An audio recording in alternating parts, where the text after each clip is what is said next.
kembali lagi bersama saya Didi Rusnyati. Sekarang kita kedatangan bintang tamu yang bernama Bu Fitri yang akan menceritakan tentang pengalamannya menjadi seorang guru. Silakan Bu, bisa memperkenalkan diri. Nggih, Mbak, matur nuwun nggih, Mbak. Perkenalkan, saya Slamet Fitriani, biasa dipanggil Bu Fitri. Di sini ngajar bahasa Jawa nggih, Mbak. Alamat Desa Masin, Kecamatan Warongasen, Kabupaten Batang. Terima kasih Bu Fitri karena sudah bersedia datang ke podcast Aboy Teacher. Nggih, sami-sami. Yang pertama, saya ingin bertanya sejak kapan Bu Fitri menjalani profesinya sebagai guru bahasa Jawa? Sudah cukup lama ya, Mbak, ya, dari tahun 2018 sampai sekarang. Nggih. Iya Bu, sudah lumayan lama ya Bu. Lumayan nggih, Mbak, 6 tahunan.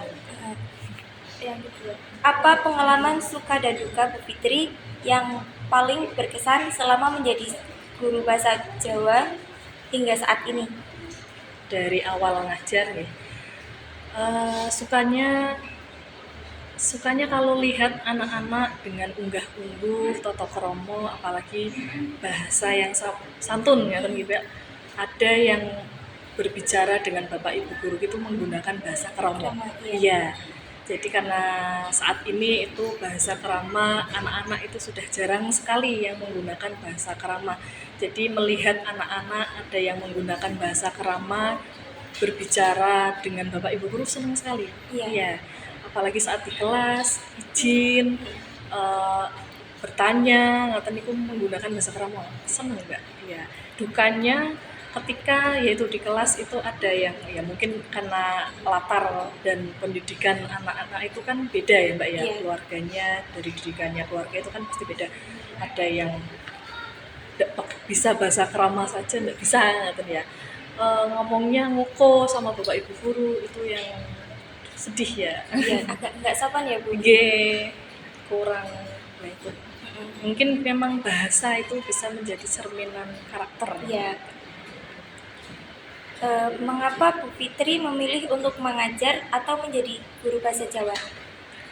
Mengajar atau jadi guru bahasa Jawa mungkin karena kuliahnya jurusan bahasa Jawa. Iya.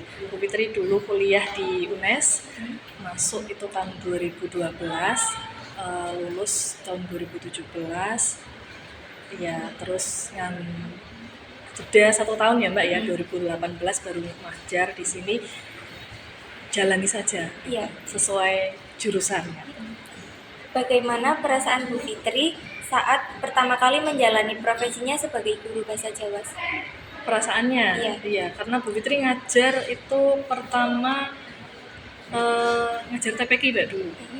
Anak-anak kecil usia TK tahun gitu nggih.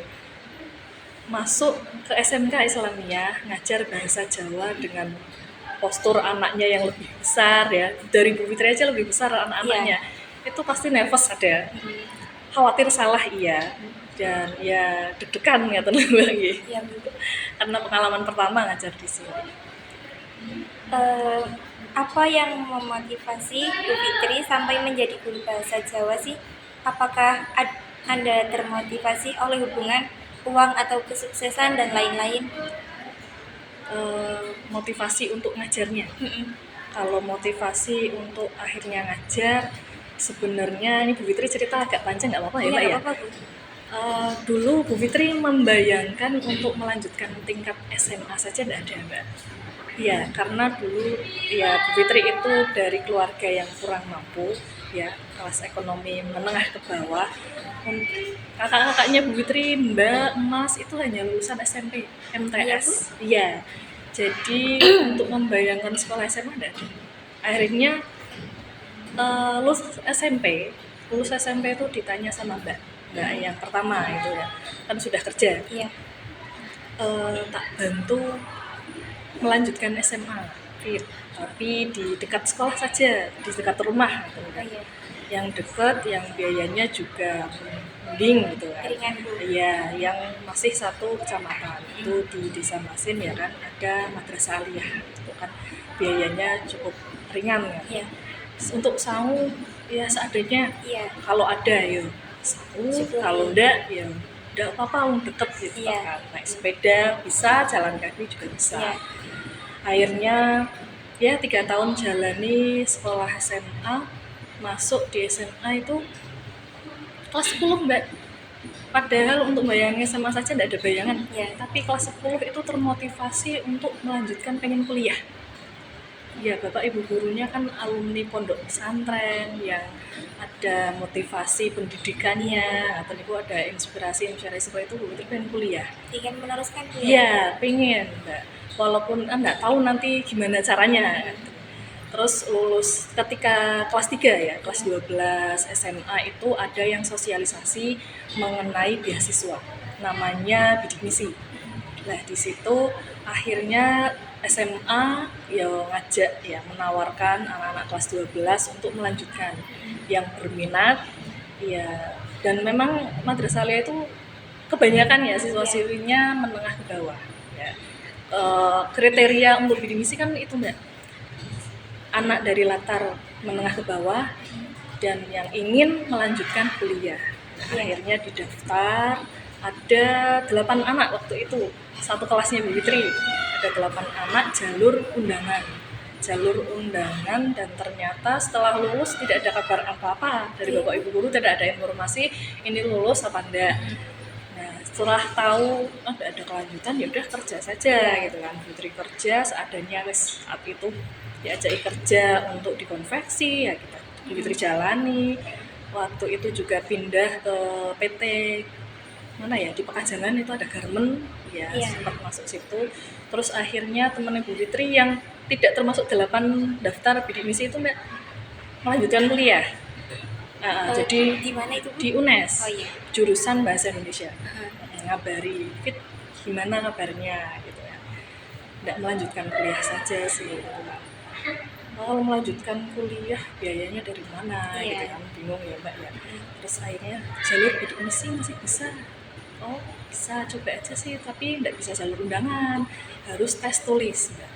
Iya, ikut akhirnya berlima dari 8 yang dulu daftar, ini berlima daftar Mbak, bareng-bareng tes di Undip waktu itu. Nunggu beberapa bulan, akhirnya ada informasi. Bu Fitri malah nggak ngecek Mbak, teman-temannya Bu Fitri yang ngecek lolos enggaknya. Akhirnya Bu Fitri dicek kan, dicek Mbak nomor pendaftarannya berapa gitu kan, ceknya gitu kan, dicek akhirnya enggak, selamat ya lolos, tapi saya enggak, temenku enggak ada yang lolos Mbak gitu. Berapa anak itu Bu? 5 anak. 5 anak yang seangkatannya Bu Fitri. Jadi lulusan tahun 2011, 5 anak yang lolos hanya Bu Fitri. Berarti berangkat ke UNES, waktu itu lolos di UNES jurusan Bahasa dan Sastra Jawa. Iya, tahun 2012. Itu sempat Pak gurunya Bu Fitri juga ada yang SMS.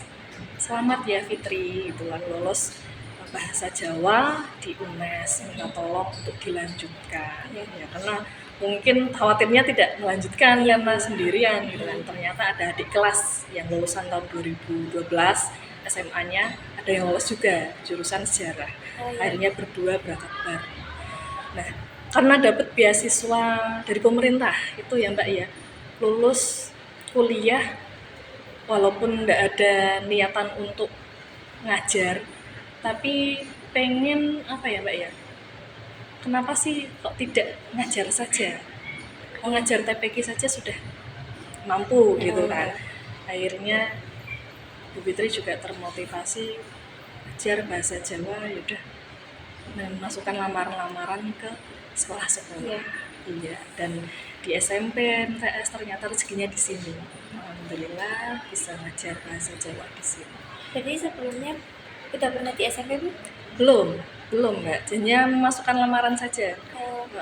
Hanya SMP 1 Warungasem itu dulu, terus SMP 2 Warungasem, MTS Wahid Hasim, dan SD Benjiran sama MI Sidoarjo yang lingkup Warungasem lah Mbak, yang deket gitu.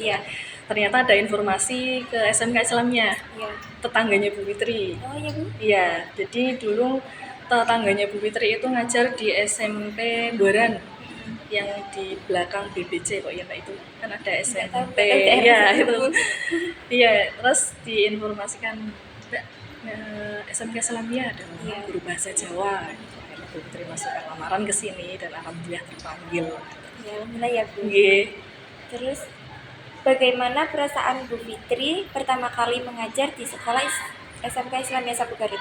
Iya, perasaan ngajar bahasa Iya. Jawanya, iya, dan ngajar siswanya ya Mbak ya. Ya itu tadi Fitri udah kasih jawaban tadi ya Mbak ya. Deg-degan, ya nervous ada karena bayangannya siswanya SMA itu lebih Besar-besar, tinggi ya Mbak, iya. dari Bu Fitrinya, yang lebih besar dari Bu Fitri.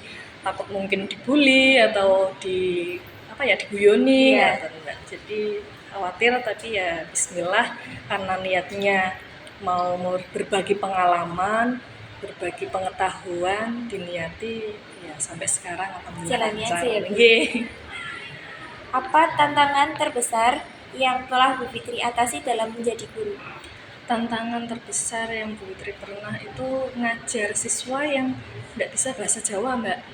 Dulu pernah. Jadi Mungkin kira-kira pindahan ya Bu? Iya pindahan dari lahir di Pekalongan Mbak. Lahir di Pekalongan tapi besarnya di Kalimantan, ikut orang tuanya kerja. Iya di Kalimantan, pindah ke sini sudah kelas 3 SMA, SMP. Jadi masuk ke sini memang dari awal kelas 10 ya kan Mbak, cuman lah itu belum bisa ngomong bahasa Jawa. Tapi kalau diajak ngomong bahasa Jawa bisa Paham, Bu. iya paham, cuman kalau kalau jawabnya belum bisa. tahu ya kan ini bener apa enggak. Malah pernah itu diajari sama temennya, jawabnya ini itu kan Ya nggak benar. iya nggak bener temennya ngerjain. Terus, apakah sebelumnya Bu Fitri pernah menjalani profesi selain menjadi guru bahasa Jawa? Pernah Mbak, jadi tahun 2017 Bu Fitri lulus, itu pertama kali ngajar TPQ ya usia anak-anak TK, SD ngaten niku. Terus setelah itu kan TPQ kalau sore tok ya Mbak ya. Iya. Sore, paginya Dari jam nyari-nyari berapa? aja. Habis asar Mbak. Oh, bisa Dari habis asar jadi jam 4 lah. Jam 4 mulai jam 5 selesai. Itu ngajar TPQ-nya. Jadi kalau udah itu paginya nyari-nyari kerja. Masih nganggur ya Mbak ya di rumah. Itu di toko pakaian. Ya, toko baju serba 35. Fitri jalani paginya jam 7:30 di toko pakaian, sorenya ngajar TPQ.